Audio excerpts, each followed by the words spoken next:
no better time to start working on your data. And tonight we have created a fabulous panel from both America and locally. Let me introduce you to the chair of today, Justice Margaret Beazley. Justice Beazley was admitted to the New South Wales Bar in 1975 and was appointed a QC in '89. She became a judge in the Federal Court of Australia in '93, and 3 years later she became the first woman appointed to the New South Wales Court of Appeal. Last year, in 2013, Her Honour was made the President of the Court of Appeal, and I will leave her explain a little bit more about herself in due course. Judge Peck was appointed a United States Magistrate Judge for the Southern District of New York in '95. He served as Chief Magistrate Judge from 2004 to 2005 and has ruled on landmark cases, including the De Silva Moore case on the use of predictive coding. Also on our panel is Jason Barron. Jason is of counsel to the Information and e.Discovery group of Drinker, Biddle and Reath, and co-chair of the Information Governance Initiative. Jason previously served as Director of Litigation for the US National Archives and Records Administration. And before that, he was a trial attorney and senior counsel to the US DOJ, Department of Justice. Alison Stanfield, founder and CEO of eDiscovery, and is one of those friends of Nuix I mentioned. As most people know, e.law provides eDiscovery and e-trial services to law firms and corporations throughout Australia. And finally, Stephen Stewart, Chief Technology Officer in Nuix. We fooled Stephen many years ago in telling him that we had 50 people when he joined, and that was 6 years ago. We had 15. Morgan expressed it that there were less than 50. He wasn't very specific as how much less than 50. We're now well over 200, but at that stage, that was he never asked the right questions. Stephen actually has been responsible for starting and completing the largest ever eDiscovery case that I know of, and indeed it's also became the biggest defensible deletion project ever undertaken to my knowledge. It involved 3.1 billion emails, 460 million Word documents, 330 million Excel files, and an awful lot more. So don't hesitate to ask him what a headache that was after this. With that, please welcome our panel.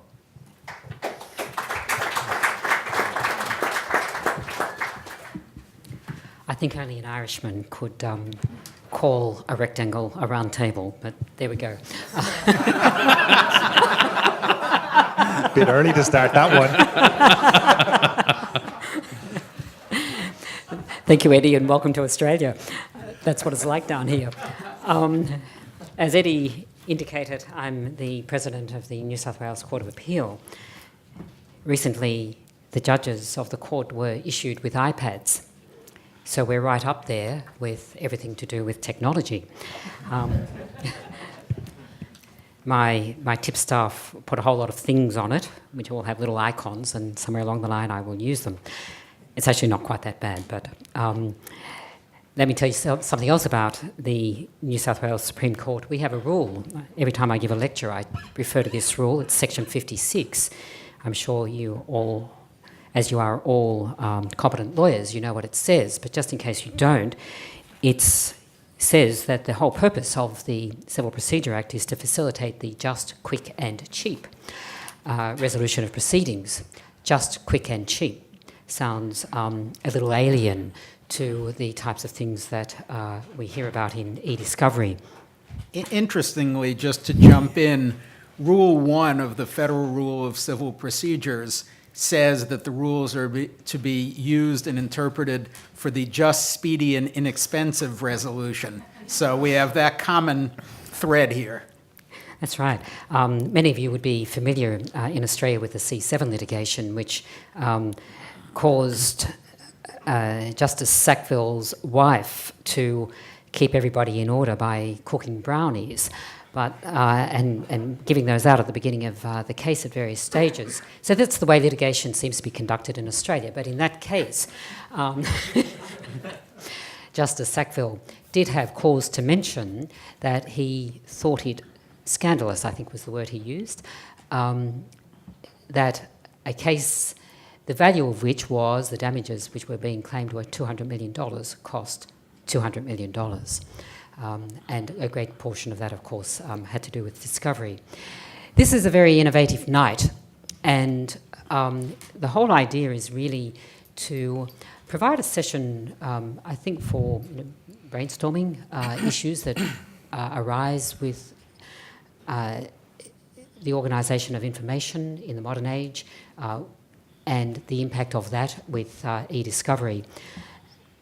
And it's innovative because usually as lawyers we are very reactive. We are reactive because we work out what happened in the past and try to find a remedy for that.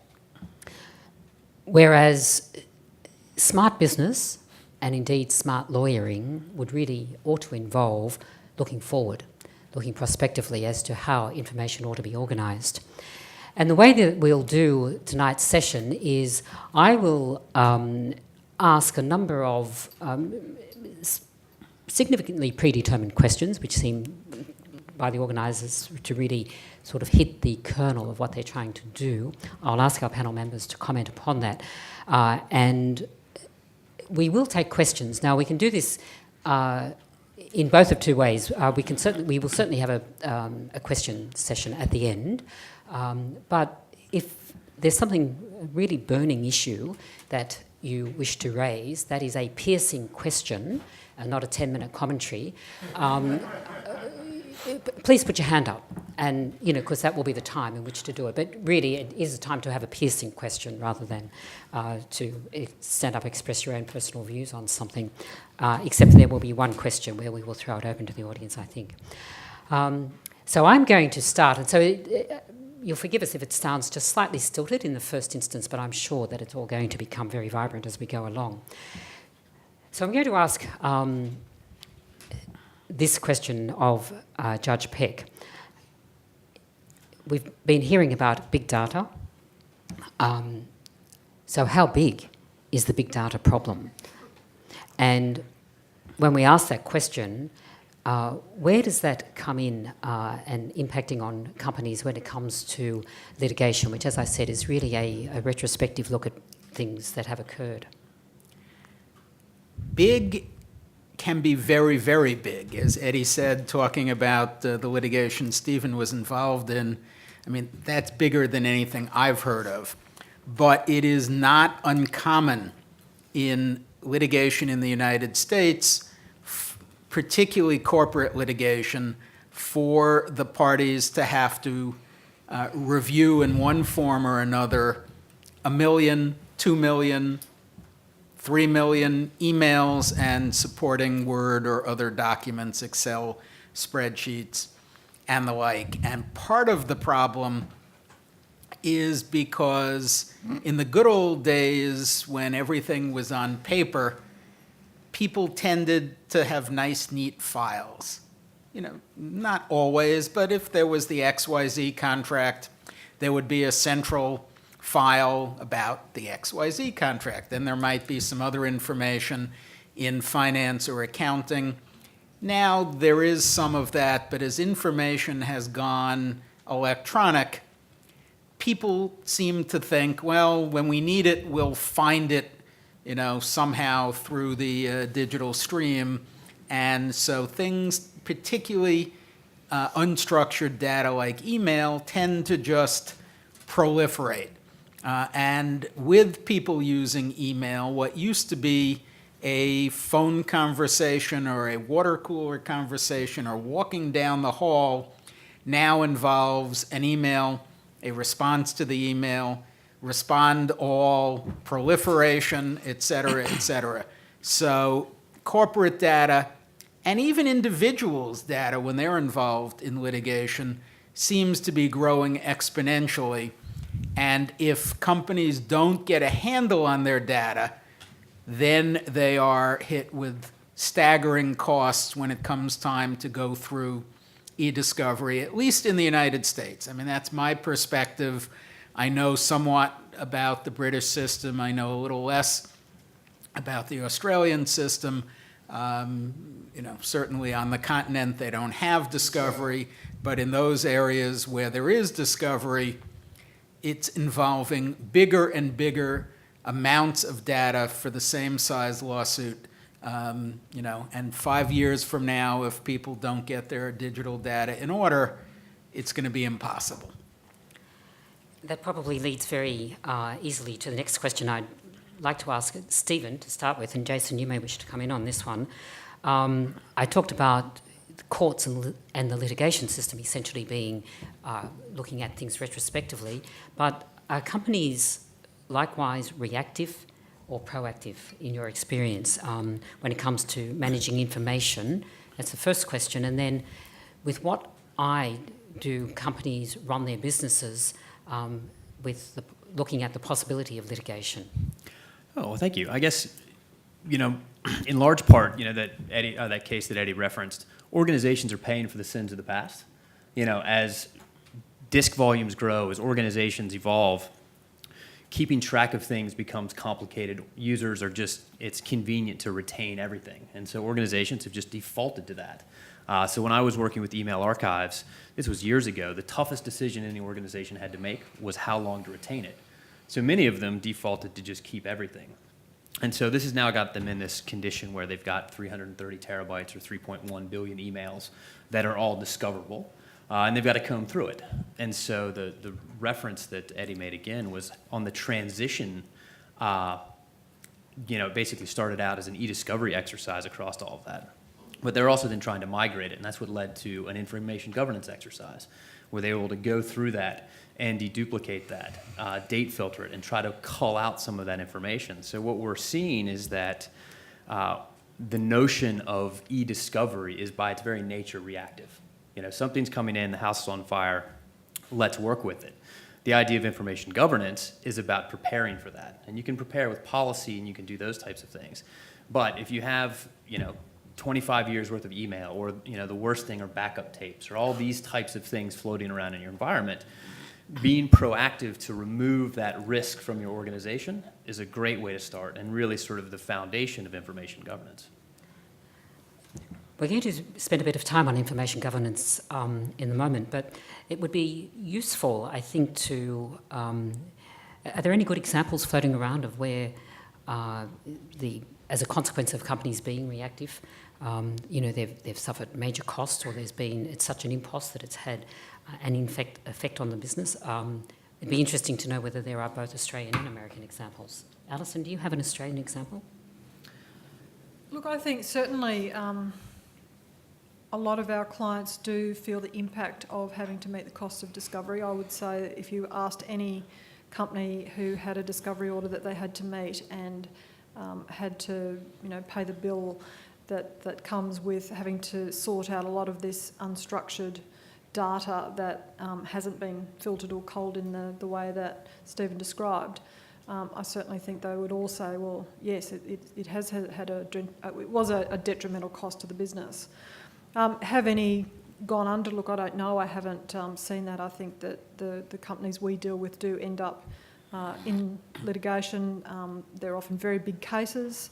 They're often have the funding to begin with before they embark down that road. But I also think in Australia, our courts do manage cases in the way to ensure that, except for the C7 case, in a way that manages those costs so that parties aren't burdened with undue costs of electronic discovery or discovery generally. So I think, the litigation process does assist there. But I'm happy to hear of anyone who may disagree or have had a client who has been significantly impacted.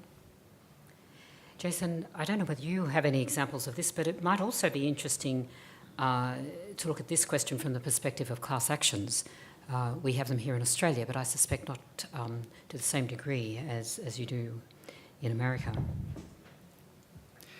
Well, we are a very litigious nation, so we have lots of class actions and we have lots of lawsuits. And that makes firms like the one that I work in, Biddle, very happy. Let me step back a moment, and because I don't want to go too far into the panel discussion tonight, without sort of a common baseline understanding of the term information governance. And then I want to say something about big data, because we've touched on that. And the one takeaway for everyone here is that I've had the privilege of co-chairing something called the Sedona Conference in the past, which is a think tank. Judge Peck and I are associated with it and worked very hard over the last decade to try to inform the legal profession in the U.S. The Sedona Conference Commentary on Information Governance has a definition of information governance, which I think is, one could say in one sentence, and it is worth just repeating here, that information governance encompasses and reconciles the various legal and compliance requirements and risks addressed by different information-focused disciplines, such as records and information management, data privacy, information security, and e-discovery. The first point I would say is that information governance is not just records management on steroids. There is a need for corporations around the world, given that data is doubling every 18 months, to get a handle on their internal data organization. And unfortunately, there is a great deal of chaos out there, as we know, with shared drives and with legacy systems that, with proprietary formats, and difficulties in searching, difficulties in visibility to the data. Now, the term big data has come up already, and I agree with Judge Peck that big means lots of data, and I've said the data volumes are exploding. But there's also something that is quite intriguing and important that has emerged, and Judge Peck is perhaps too modest to mention it himself as a lead into this discussion, but I'm going to force the issue by saying that Judge Peck issued a landmark decision in 2012 in the United States called De Silva Moore versus Publicis Group. And what has happened in the United States, and what's important as a discussion point for e-discovery and information governance, is that what Judge Peck said is that in his courtroom, he recognized that predictive coding and other kinds of related analytics in the e-discovery space was something that was a reasonable approach in e-discovery. And I will let Judge Peck describe that in greater detail. But the fact is that we are at a moment here which is of value to corporations across the world, which is that coming out of e-discovery, we know that we can save tremendous amounts of dollars in litigation using smarter methods, more analytics in the space than what was traditionally manual search or keyword searching. And we could talk about this some more. But we can apply what is happening in courts like Judge Peck's and others around in the United States and over the next decade around the world to have a broader conversation about information governance, to think holistically about data. And what I'd like to circle back in, because I'm not going to treat this as an hour soliloquy here, what I'd like to get into is that there are ways for every lawyer in this room at your law firm to add value to the clients that you serve by applying the kind of algorithms that is being talked about in the United States in predictive coding and with knowledge in Australia as well, in a larger discussion across a spectrum of issues involving both information management and business intelligence. And so I hope that we can have time to get into this, because it's a really important moment for everyone here to realize what value we have as lawyers talking to the solution providers and understanding what's going on with analytics. Well, this might be an appropriate time, actually, for Judge Peck to talk to us a little about his decision in De Silva Moore and how the issues came up, how they were presented to him, how he thought they were best dealt with, and how they were resolved. I've set you up. Yes, indeed. Let me poll the audience here, which will probably drive the camera people crazy because they have to turn around. But how many of you use predictive coding in any way? Okay, well, a few hands. Eddie, you don't count. But actually, you all use it. You may not know it, you all use it. The spam filter on your email system is predictive coding. And if you remember, originally, it was the spam filters really were keyword based. So that if the ad came in trying to sell you Cialis or various other drugs that may or may not have even been appropriate for your gender, the spam filter kicked it out. So then the spammers got more clever, and they changed the S in Cialis to a $sign, or things like that. And when it was keyword based, it slipped through. So the email companies that created spam filters had to get more clever and used higher analytics. So what predictive coding is, it also goes by the name of computer-assisted review or technology-assisted review, leading to acronyms like CAR and TAR, et cetera. But what it basically is a process. And in simple terms, instead of just using keywords with all their faults, a senior lawyer reviews a so-called seed set of the documents and codes them as responsive or non-responsive, and may also code for privilege as well. But let me keep it simple. Code is responsive and not responsive. And the computer software looks at that and learns from it. And depending on the system, either kicks back the items that seem most relevant and says, in essence, to the lawyer, is this correct? Are these relevant documents? The lawyer changes the coding on some, or the system might send back the ones that are the gray area, the ones that it can't figure out. And through a process, an iterative process, the lawyer keeps training with the computer until the computer has been stabilized and is basically coming to the same conclusion the lawyer would. And then the computer can run that through the entire database. So if you have 1 million emails that were culled from the appropriate custodians within the right date range for the litigation, the lawyer may only have to review 1,000 or so, and the computer then does the rest.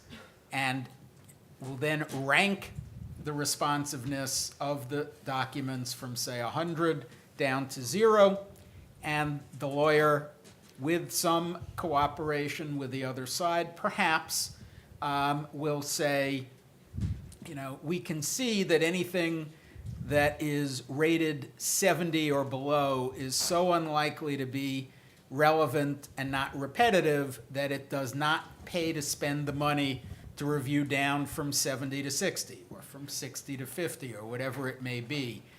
And the studies, including studies that the legal track of the Tech Retrieval Conference that Jason was very involved with and led for a few years, studies there and elsewhere show that using predictive coding can cut the cost sometimes by as much as 50 times the old-fashioned manual or keyword review, with much better results. Can I just ask this question all the way through?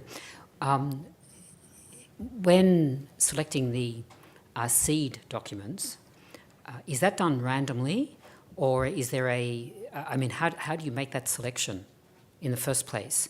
There are, again, it varies with the vendor's system. It can be done using a random sample. That has the benefit of revealing what the likely results are. So if you take a random sample and there are 10% of the documents are relevant, one would expect to find that throughout the entire process. The problem with the random sample method is often you have very low relevance in the documents, and so you may have to review many more documents to really train the system. So the other method is a judgmental sample. And all it really is using what you learn from interviewing the client, using keywords not to eliminate material, but getting certain keyword hits to use those documents to train the system. You would then still take a random sample, possibly for statistic purposes, to see what you should be getting on the back end. But so those are basically the two systems. There is a debate going on in the literature in the United States now about whether one is better than the other. It probably is vendor dependent on how their system best works. So either can be used. At least one person very involved in this area says that judgmental as opposed to random sampling is likely to be better just because of the low prevalence of responsive documents that may be found in the random sample. Now, I think I asked you 4 questions about the Silvermore, and I want to come back to it. But Stephen, I'm wondering whether you have a view about how best to, what is the best technique for determining your seed documents, so as to determine, so as to have your best system. Well, I think that's one of the things that, just in the context of litigation, those decisions are so thrashed out under the microscope of, both sides of counsel in front of the judges, that I think it's kind of a toss-up from sort of a pure technology perspective. And again, I think you can debate it. One of the things I really wanted to stress is that in the light of litigation, using predictive coding has a very serious implication, because essentially you're deciding not to look at documents based off technology. But if you take that same methodology and you apply it to information governance, and I think this is something that Jason was going to, is that outside the scope of litigation, organizations still have millions, if not billions, of documents that are out there. And if you're willing to accept a computer making these types of classifications as part of litigation when it is under the scrutiny of, basically everyone, why not apply that same technology across an information governance challenge, where I have, huge volumes of information, and either potentially I'm trying to classify them as records. I can take that same notion of I have records in my records management system. Let me use those as my seed set. Let me then apply that same technology methodology across my other documents. So again, as an industry, we've gotten very focused on basically auto classification or predictive coding. So at Nuix we call it auto classification because I'm a firm believer that there's a much broader use case for that technology. Judge Peck referenced spam filters. Why not leverage that same technique across everything that you're doing? And instead of producing purely documents that have gone through the predictive coding process, why not cook that into every single one of your discovery practices? If the cost of it has become incredibly affordable, why not have processes by which you're, in essence, seeding tags? You're not necessarily submitting that information directly to the courts, but leverage the technology to reduce costs, save time, and basically just populate potential tags as you go. So again, as a technologist on this, I think there's a tremendous potential to save time and cost and apply these same skills outside of eDiscovery to the information governance problem. Well, can I Yes, please do. just expand on that I had an epiphany in reading De Silvermore in Judge Peck's opinion and the protocol that the parties developed afterwards. Now, the protocol is semi-controversial because it's very, very granular and is startling to many U.S. lawyers at the degree in which the parties bought into a model of cooperation where they would look at samples of documents, both responsive and non-responsive documents over 7 iterations and do a lot of sampling to get to train the system, the algorithm, to do the predictive coding. The epiphany I had was that part of what the parties in the case were doing were describing sort of issue spotting, as all of us lawyers do, and coding for certain issues in the case and calling tagging.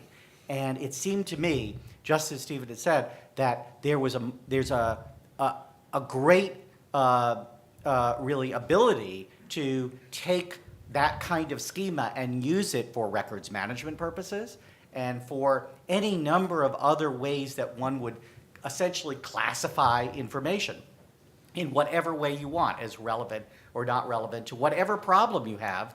And it could be a business intelligence problem. It could be an issue that is coming to you as a lawyer that has nothing to do with either discovery or records per se. But the first instance was records management, to do auto-classification, both as a legacy matter to get rid of data, to classify what is chaos in organizations, and also as a going forward matter with auto-classification. And I had a moment where I realized, and I'm sure many other lawyers realize too, but we've been sort of proselytizing this as part of our information governance initiative, that we really should be looking at the same kind of protocols that were developed in DeSilva Moore in a much larger space. And so I'm very good at giving homework when I sit as a panelist. So I've already told you about the Sedona Conference commentary on information governance. You all owe it to yourselves. Take a look at the DeSilva Moore case, Judge Peck's opinion, and the protocol, and look at it in a very clear light as to whether it makes sense to suggest it as a way of going forward in complex litigation here in this country, where there's so many documents that we really need to have a conversation with the other side, and then to apply it outside the litigation context using solution providers, software to do great things for various clients that you have. Now, we actually are going to find out a little bit more as to how effective the system was in DeSilva Moore, but we have a question, and I think it's a good time to ask that now. Noting that eDiscovery isn't relatively new in the history of information systems, and a lot of CIOs and the like have, in larger corporations, have experienced possible litigation whilst they've been in that position. Do you see now that there is the possible chance that rather than retention, that destruction is their preference to avoid this litigation and the expense of the litigation? One form of information governance is getting rid of useless data before you are in litigation or before litigation is reasonably anticipated. And it's something I've been saying for years. Of course, it's easier to say than to do. But anything the company doesn't need for its business or under regulatory regimes, they should be getting rid of when they're not in a litigation mode.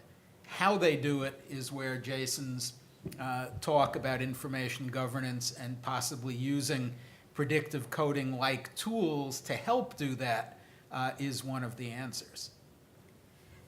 But to some extent, there must be a temporal question about that. I mean, at what stage do you remove documents from your system? I mean, this came up very directly in the British Tobacco case, but in respect of good old-fashioned discovery. And there, at the end of the day, that question actually went away. But surely one doesn't expunge documents as you go. There must be some method whereby you determine what documents you keep and for how long. For example, there are regulatory regimes, so you have to keep tax documents for a certain period. That must be one. Guide. There are limitation periods.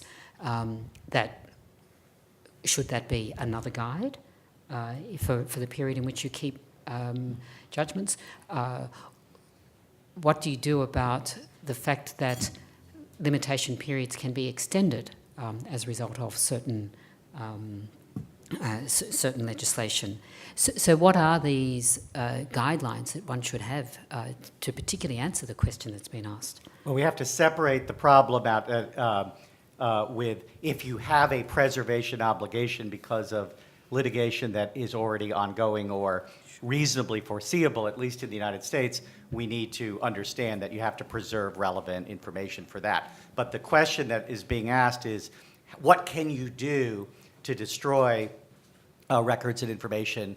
And the case law in the United States is very clear that if you have a record retention scheme in place, then if it's already in place and you don't have the preservation obligations, then you can essentially dispose of records if you have an orderly scheme with a record schedule that applies. The problem for the information governance aspect of this is that in the United States, at least, my experiences in the federal government, I worked for 33 years in the U.S. government, and there are thousands of record schedules that are out there. There are 17,000 record series for the Department of Defense in the United States. And it is overly granular. It's too difficult a problem when you're dealing with 20th century record-keeping practices. This email has to be kept for 3 years, and this one for 4 years, and this one for 6 years. And to the extent that we are dealing in a legacy world of record-keeping, we need to move beyond that. So part of, it's not so simple just to buy software and be done. If you have that number of many different categories that correspond to the regulatory requirements and limitation periods and have been baked in to the existing record-keeping scheme, you need to simplify these record schedules. You need bigger buckets. And I've been a big advocate at the National Archives of treating email as really big buckets that senior officials create and receive permanent emails. Everybody else in an organization in the government receives or creates temporary emails for a certain period. Very large buckets, and then you can apply predictive coding to code between what's permanent and what's temporary if you have 2 categories or a few categories. You can't do it as easily if you have hundreds or thousands of categories. So this ties back in, which is that you will have an easier job in the future with your clients and corporations if you do the work on the front end, if you convince the CIO or someone in the C-suite, and let me just park that for a moment, somebody to champion the cause of simplifying the record-keeping world, the information management world, and then into bigger buckets, and then you can do a better job of disposing using automated rules, and then have less data that is at risk in litigation. The last thing I'd say, when the gentleman said CIO, I have a bi-monthly columnist for this magazine called Law Technology News, which is a tremendous burden. I hope this is not being taped worldwide. In any event, every 2 months I have to write another column. And the last column I wrote was on the C-suite. If everybody goes to Wikipedia here and you look up a corporate suite, you're going to see dozens of titles of Cs. The CEO, CIO, CTOs, new terms that I didn't know, Chief Data Officer, which is pretty close to information governance, and what my favorite C-suite term is, Chief Vision Officer, CVO. I'd like to be a CVO. If it means that I have a greater vision about things. The fact is CIOs don't really get information governance because they're actually worrying about systems, about hardware and software, not about the information that is flowing within the networks. And so we need to have a conversation about who is the champion of information governance in corporations. Now, what I was arguing earlier today at another meeting and in lectures here is that I really believe that lawyers can talk to lawyers in organizations, that we can, just because we speak the same language, that's a natural place to go as a potential champion of trying to simplify processes, introduce information governance, think about data holistically, and reduce risks in litigation. That's one place to go. It may not be the only place to go, but I would be very interested in a conversation with all of you as to where to go in your clients' organizations to make the business case to look at data more intelligently. Actually, Jason, just sort of on that, the 2 things from that sort of project where we started with 3.1 billion, and we actually winnowed it down to 1.8 billion. So that organization was able to get rid of 1.2 billion emails that they didn't have to migrate. The 2 things that sort of resonated across that entire project was basically force of will and collaboration. The organization committed wholeheartedly. What exactly do you mean by force of will? Everyone was lined up together to achieve a common goal, and it took a lot of effort because all the way through, it would have been very easy to just said, look, this is too hard. we don't want to do this anymore. The ROI isn't significant enough, and just basically, in essence, punt it. And the other was collaboration. Inside counsel, discovery counsel, outside counsel, IT, vendors, all basically working together, because it's a hard problem to solve, but basically that level of collaboration and just commitment to the project, as you said, get the C-suite buy-in, everyone has to be behind it in order to do it at massive scale. Now, we do have a question here, but Alison, I was wondering whether you have any insight on this from the Australian perspective. Yeah, it's interesting. I was just thinking as both Jason and Stephen were talking then. I think from our experience that there's a lot of companies are still putting the whole records management issue into the realm of IT. So, that's all computer stuff, that's all emails and things that are stored on computer systems, and therefore, as Jason mentioned, because it falls to the CIO and they're busy just trying to make sure that everything works, and in busy organisation, you're literally caught up in the day-to-day operations of the firm rather than stopping and thinking, well, how do we ensure that our data's managed? And that then leads to the issue of, the records not being appropriately managed. It doesn't become a business problem, which it should be, and organisations are getting caught out all the time. And it just made me think of a question, and I know you're wanting to ask a question, but Stephen, just from that project that you did, I guess, what are the lessons learnt? I mean, that was a huge project, but obviously the team came together and were able to get a solution to the problem. So how can that be condensed and bottled up and brought down to smaller organisations who don't have the wherewithal to stop and think about these issues? I mean, are there sort of 10 dot points that can be taken away from that are lessons learnt? This grey hair, this grey hair, this grey hair. No, I mean, it really, I guess it's when you look at the problem, it's deciding to make and try to achieve manageable goals, and choose things in which you can get agreement on. So even though this was a massive project, we basically discussed, okay, what's some common ground between IT and legal? One was time. We could agree that something that had been kept for 10 years, that was basically just kept for 10 years for no good reason, that we could dispose of that content. That absent any, all the legal hold searches were run, so they'd met their preservation obligations. There was no need to keep that information anymore. So something along the lines of dates. Deduplication, binary duplicate items. Why do I have 400 copies of the same email? We can eliminate those. And those sort of like really simple, low-hanging fruit, we stopped there. We had grandiose ideas, and we talked about using predictive coding, and we talked about doing keyword searches, and we did subject frequency analysis, and we found that there were millions of system alerts that had been put into this email archive.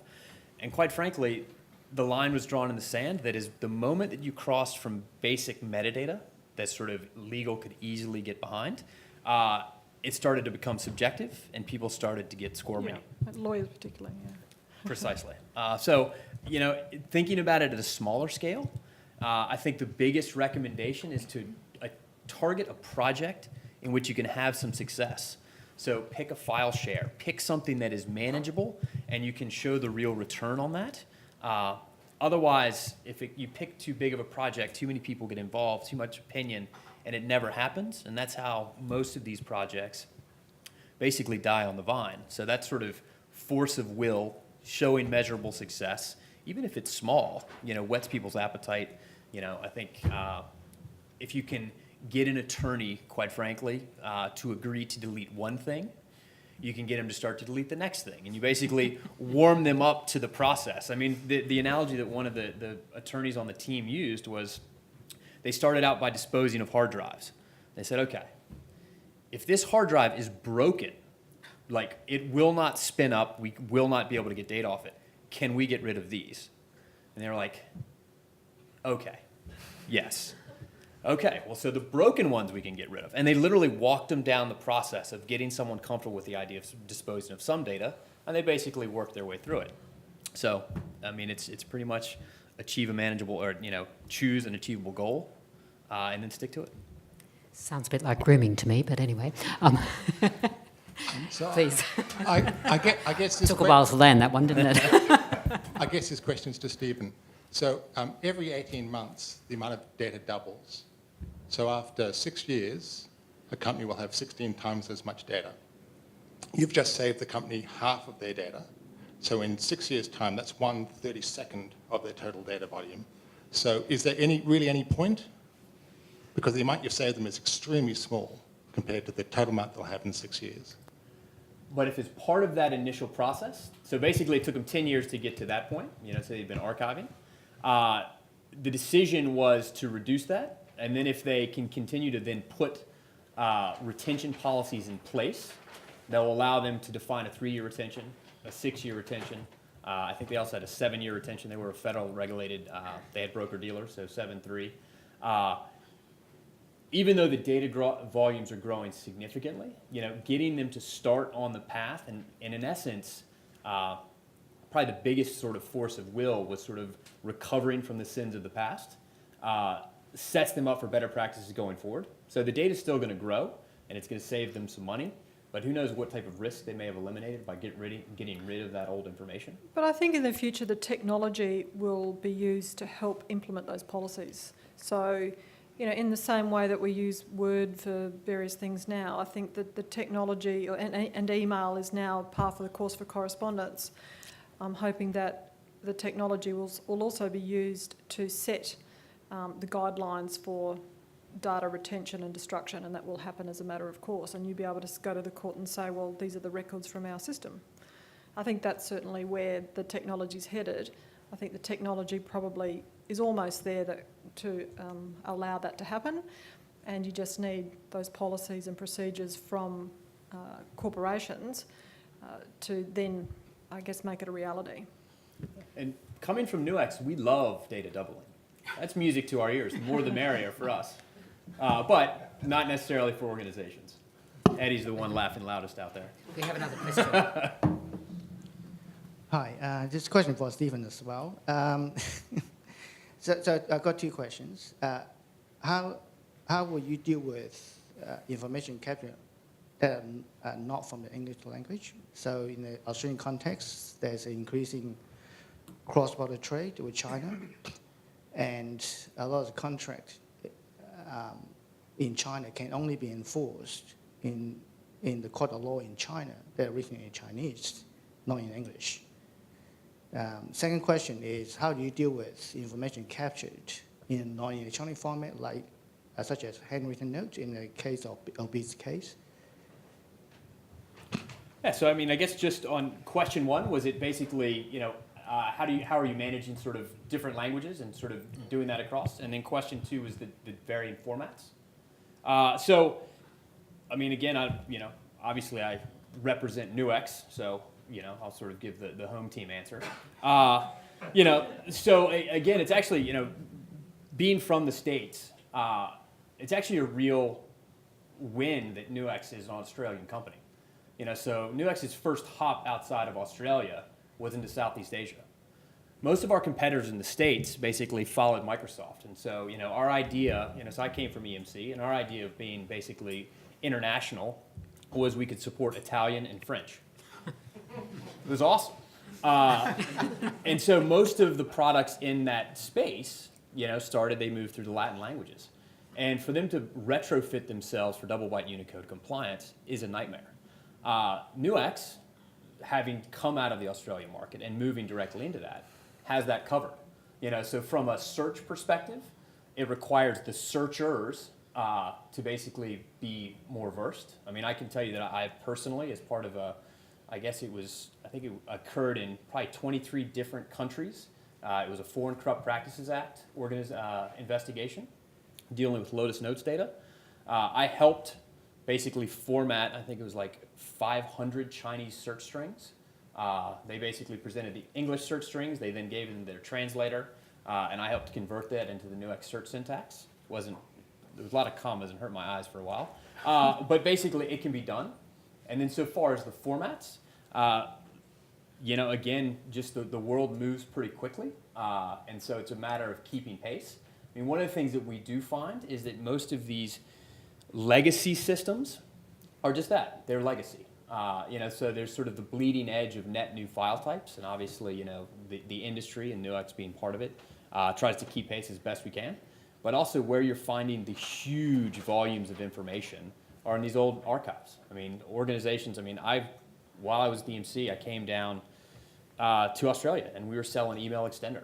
And organizations have been archiving emails for years with no retention policy, and they're basically just creating these massive risk repositories, quite frankly. And so with that, you've got to deal with the legacy. Some of the conversations earlier where organizations are moving towards the cloud, and sort of how do they embrace that, and sort of many of what they're dealing with are the challenges around, wow, I want hotness associated with cloud technologies. I want to outsource my email. I want to take advantage of all of this return on investment. But I have huge legacy data issues, and I can't just turn my back on that. So that's really sort of one of the real natures of information governance, is how do I make that transition? And what about other... Sorry. What about other formats such as huge databases that are transactional, say mining companies, things like that, or video? There's a lot of video being recorded at the moment which needs to be stored for certain periods of time. Have you come across companies wanting to manage that sort of thing? So we do get the occasional ask. Again, most of the people are coming to us from our eDiscovery heritage. And so as it relates to video, it's things like metadata. We actually are doing some, again, I don't want this to be a commercial, so. But there's some things that are being done around sort of extracting GIFs and being able to allow organizations to make better decisions. What's the type of video? Those are very sort of powerful industries. Again, that sort of long-term archival storage. In essence, the cloud is proving that whole model is just tremendously valuable. AWS's Glacier, long-term indefinite storage for pretty cheap is out there. The other, database file formats, their whole software companies designed specifically to handle that stuff. So, it's kind of a mixed bag, but we're not getting hit with it sort of on a day-to-day basis. Can I at this stage come back to the De Silva Moore decision? And first, it might be helpful if we know first what the claim was, and to understand what the circumstances were that gave, why was there a discovery issue? So we just sort of work that out first, and then determine what was it that made predictive coding particularly applicable. All right, well, there are limits to what I can say about the De Silva Moore case because it is still pending. But I can certainly give the background on it. It was a purported class action brought by a number of female vice presidents at the Publicis U.S. public relations firm, claiming that there was unequal pay for women, pregnancy discrimination issues, and various other employment discrimination issues. There was a tremendous volume of data that had to be analyzed by the parties, and they came in basically having agreed amongst themselves to at least explore the use of predictive coding. So that was basically the background on it. I don't want to go any further than that. What I will say is that since my De Silva Moore decision, there have been at least a dozen reported decisions on the use of predictive coding in United States case law. And while it may be dangerous to say that there is a trend among so few cases, I go with danger. So it seems that wherever the responding party wants to use predictive coding and the issue comes before the courts have said, well, of course, that is more efficient. So go ahead and use it. However, this is a blessing of the use of it, but we will take another look at it at the end of the process and make sure that the use of it led to a valid process and results.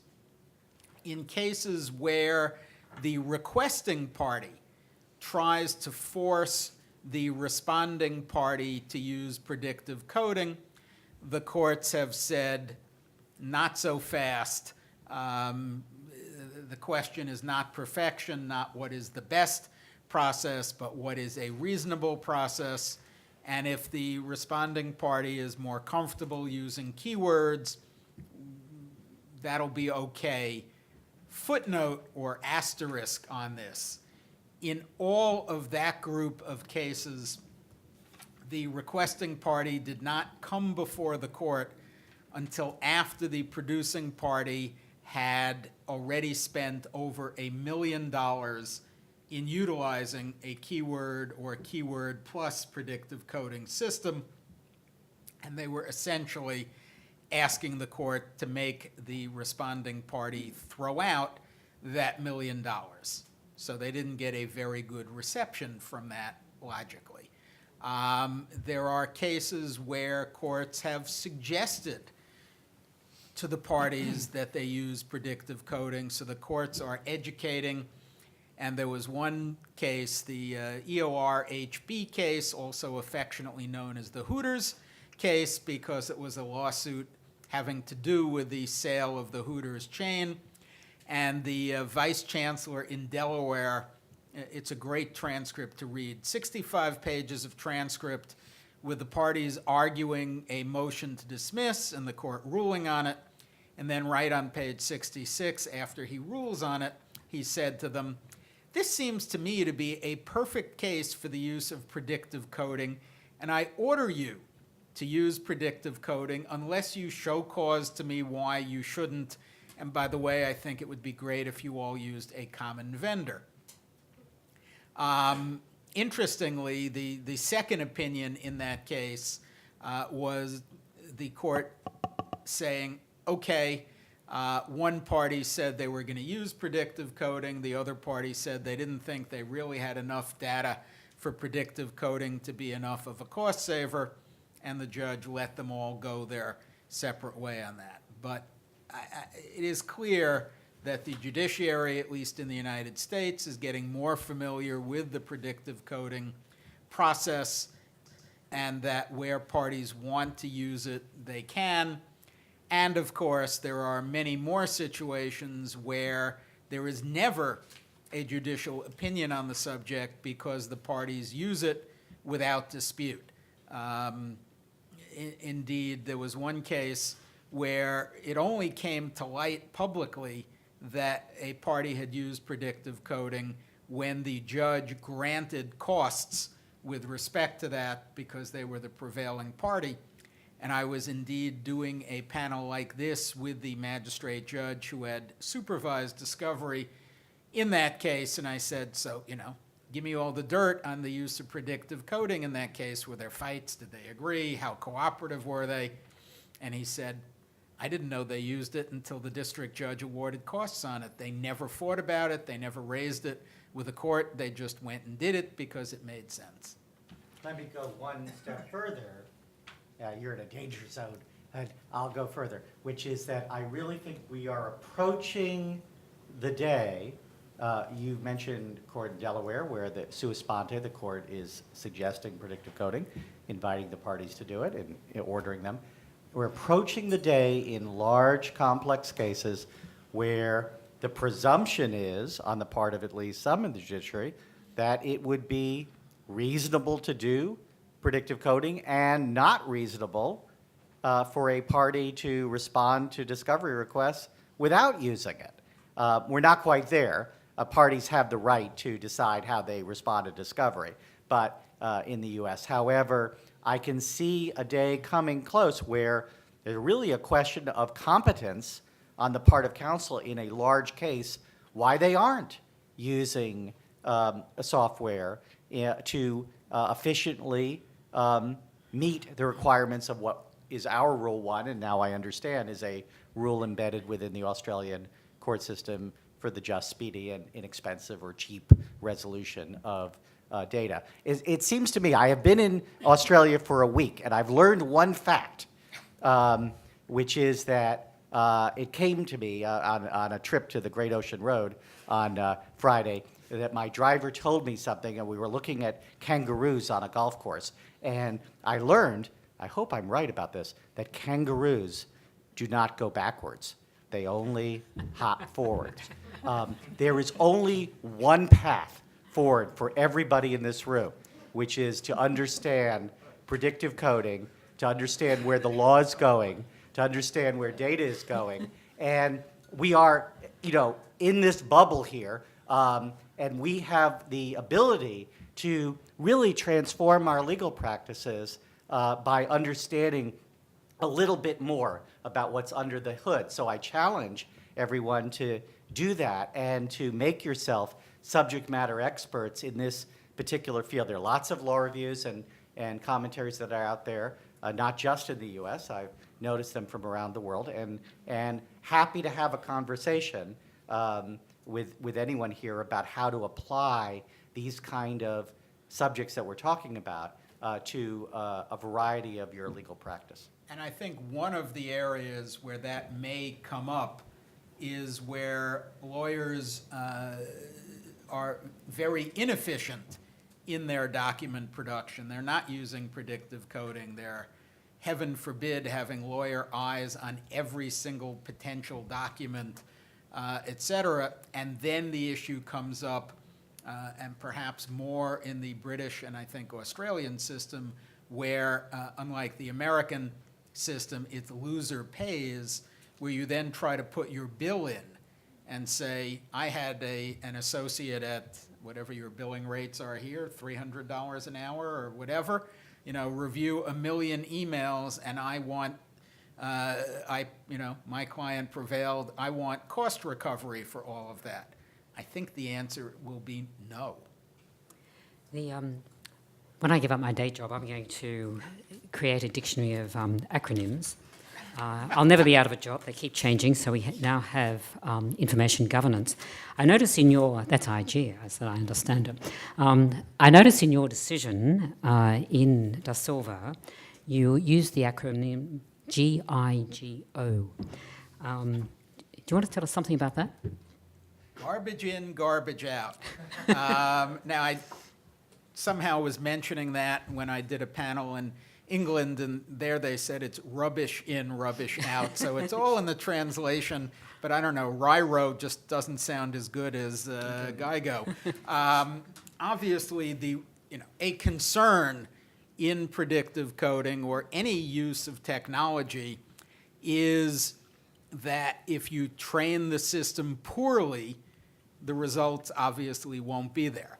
That's been prevalent with keywords, where people picked very broad keywords. If you do a keyword search and one of the keywords you suggest is the name of the company, you're probably, because of email footers, going to get every email. It's not going to eliminate anything, et cetera. So one has to use, here's another acronym, QC, quality control methods to make sure, whether it's keywords, whether it's manual review, whether it's predictive coding, that what is being done carefully and correctly.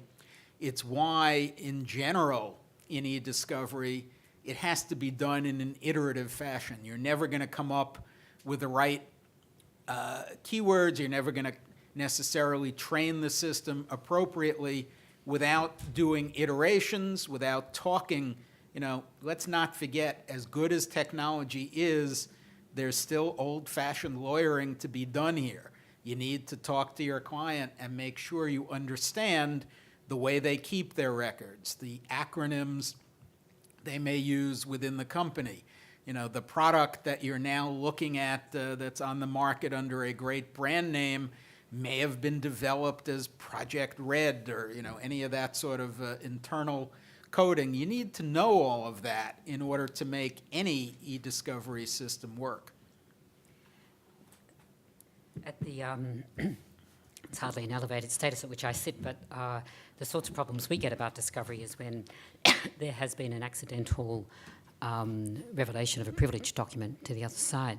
Now, how does this predictive coding deal with privileged documents first? And are there any rules, processes, principles that govern the unintended disclosure of privileged documents under this type of system? Let me start with the rule, and I will keep it very short because our rules are not the same as here, although this is a pet issue of mine in the United States.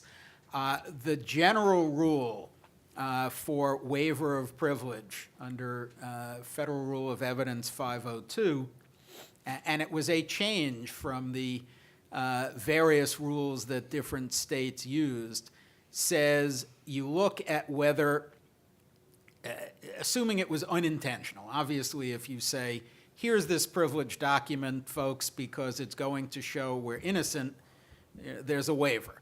But if it's the fact, as happens in every single litigation and did in the old paper world and does now, something slipped through, one looks at, was it unintentional?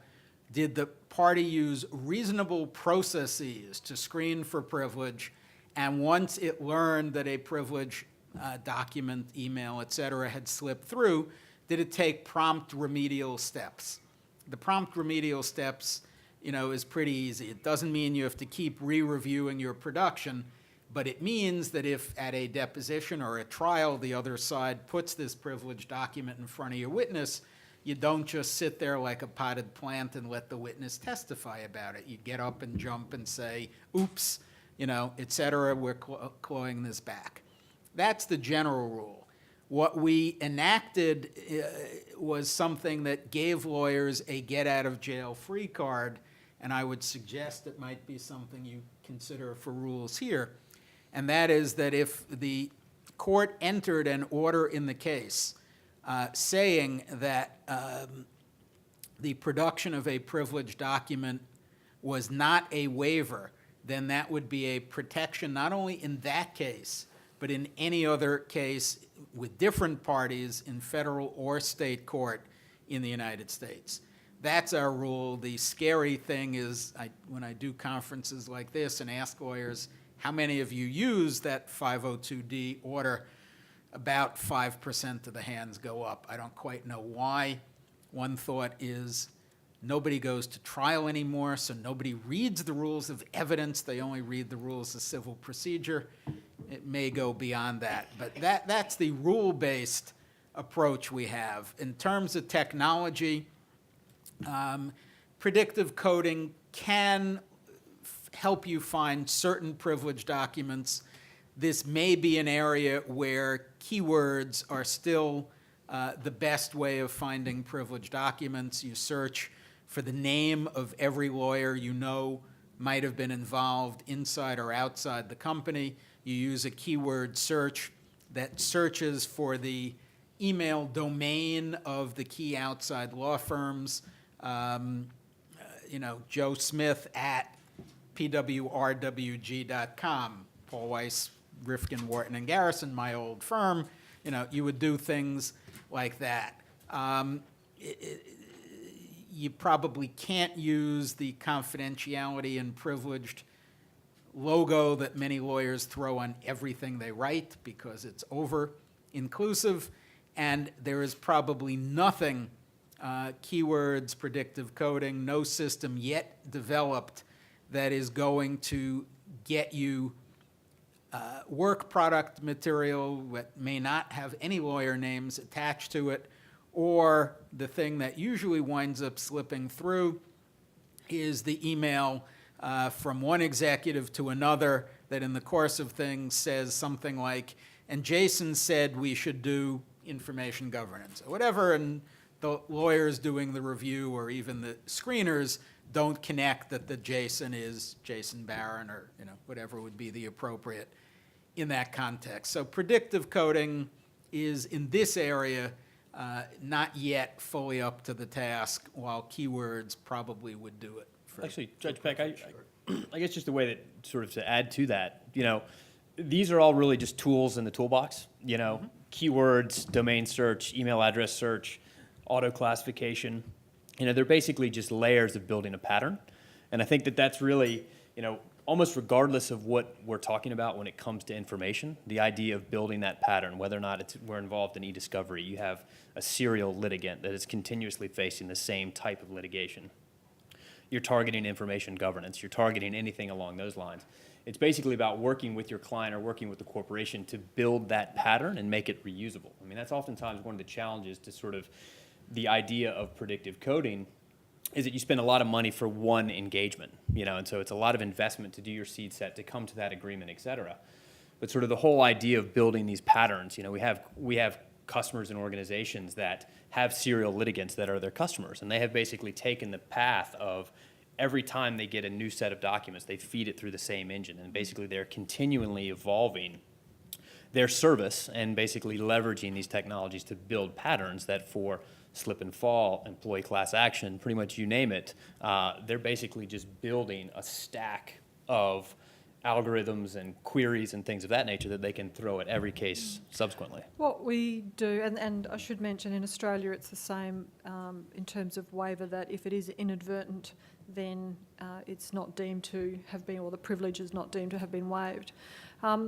What we are now recommending to our clients with privileged documents is that once the final set of privileged documents has been ascertained by the legal review team, one option is to use the similar documents part of the technology to throw that out to the database and say, are there any documents out in the database that are similar to this document set, just to see if you've missed any. So I think the technology can really help just to do those checks and balances as a final tick in the box before you release privileged documents to the other side.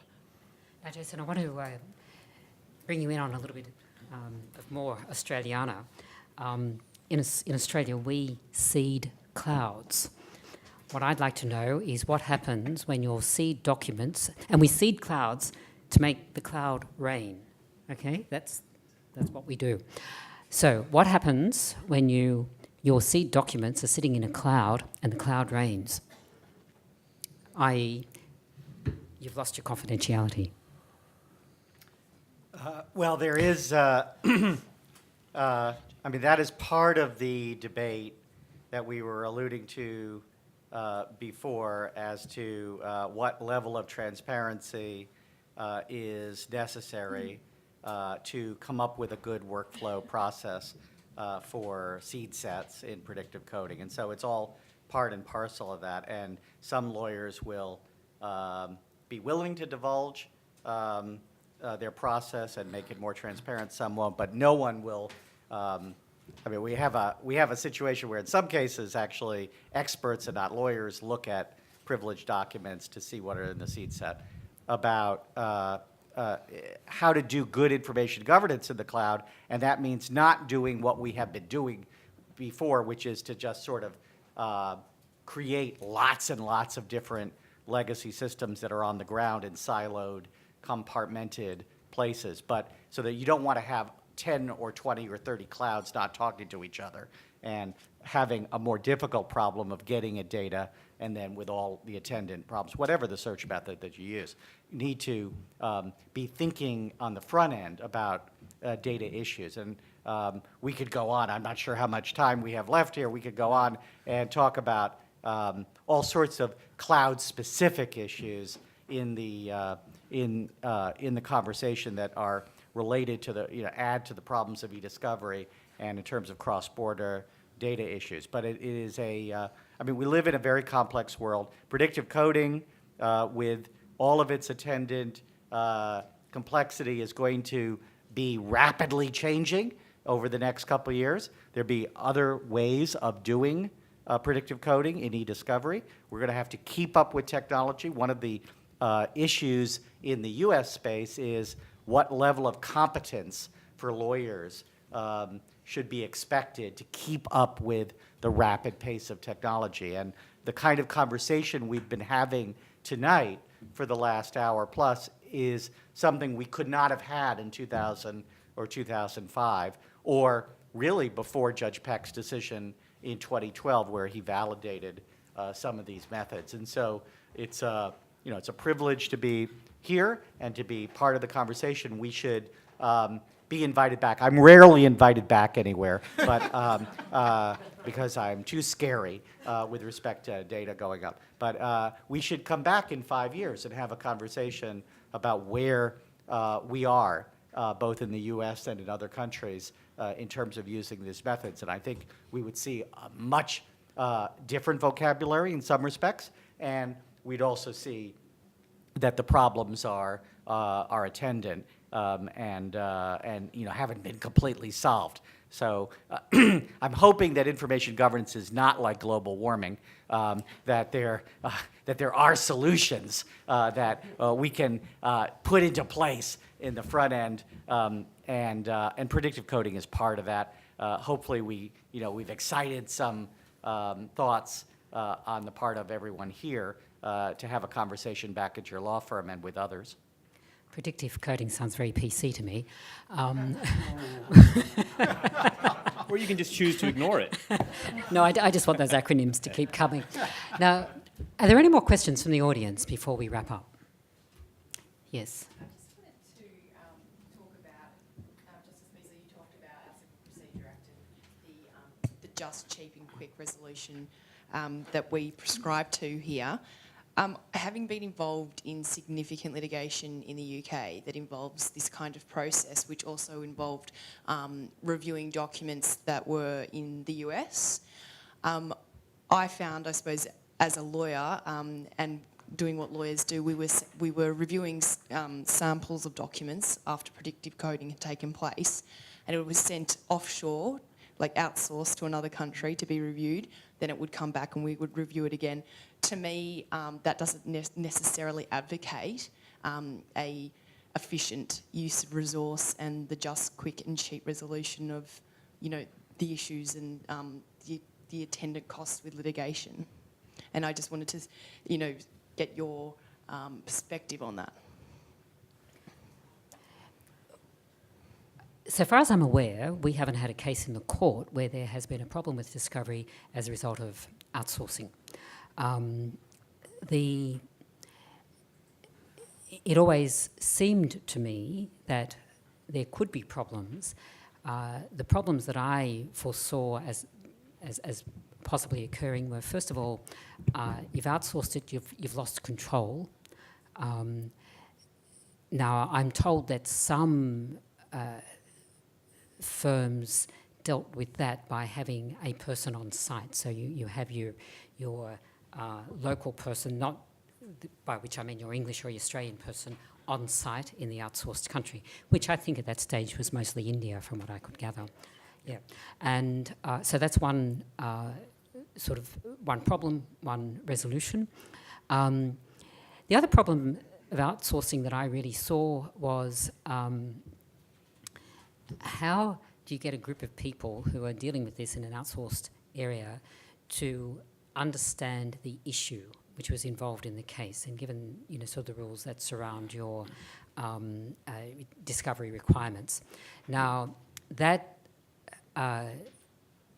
could only be dealt with, and I don't know whether it was ever properly dealt with, by having an educative process within the team that is doing the discovery, who are having to learn and be taught what the issue is in the case.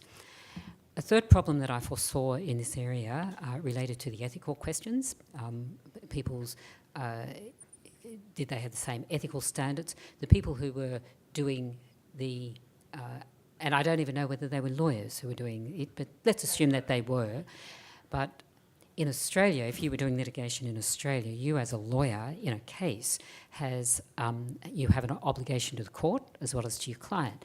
If you're a lawyer in India, you do not have an obligation to the Australian court. So you then have, it seems to me, possibilities of ethical problems which were arising. So they were the problems. As I said, I haven't heard of any of these issues particularly coming home. I don't know how much of it has been dealt with in the New South Wales sphere, and I only speak of New South Wales, with the more restrictive discovery processes in the equity division. they're only in the equity division because that, for the most part, is where our commercial disputes land.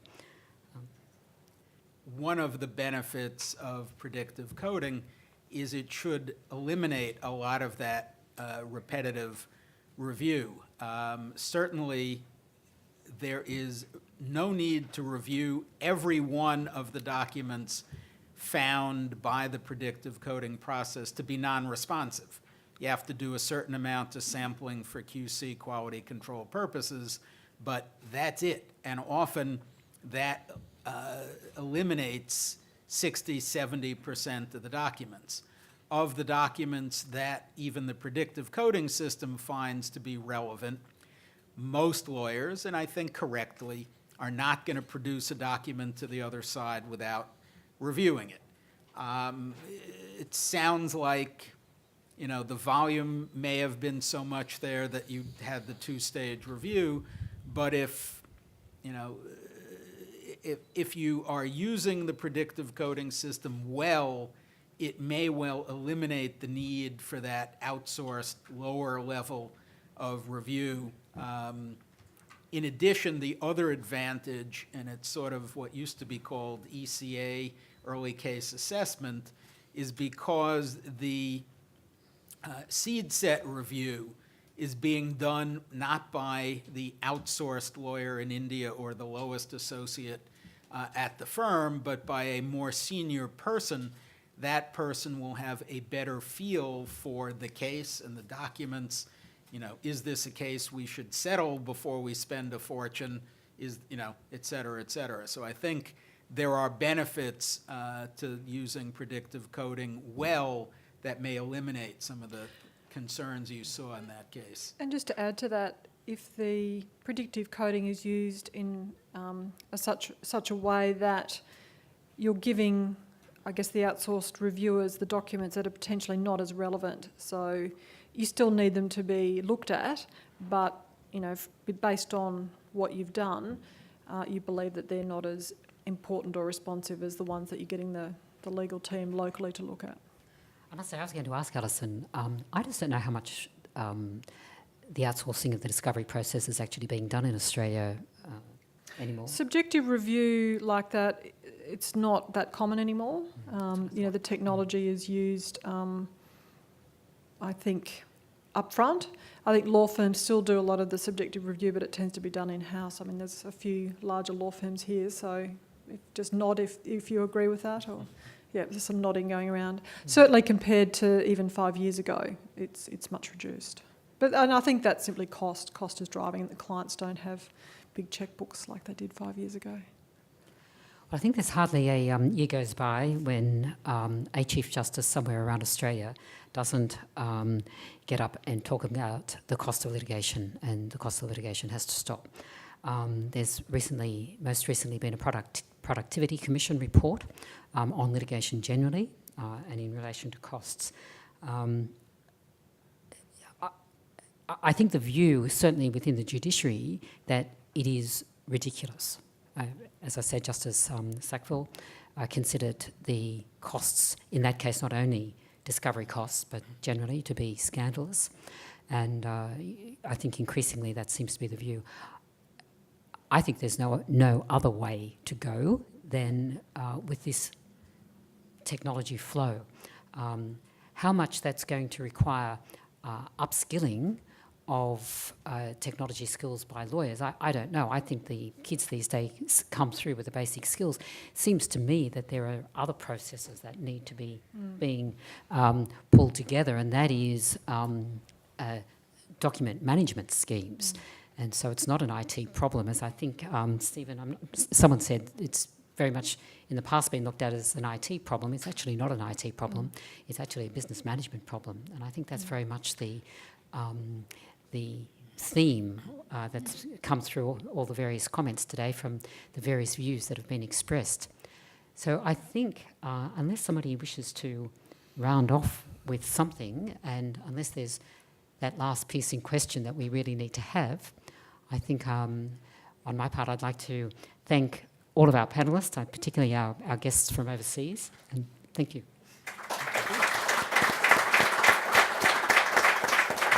And thank you very much to Justice Beazley for chairing the event tonight. We appreciate you coming along.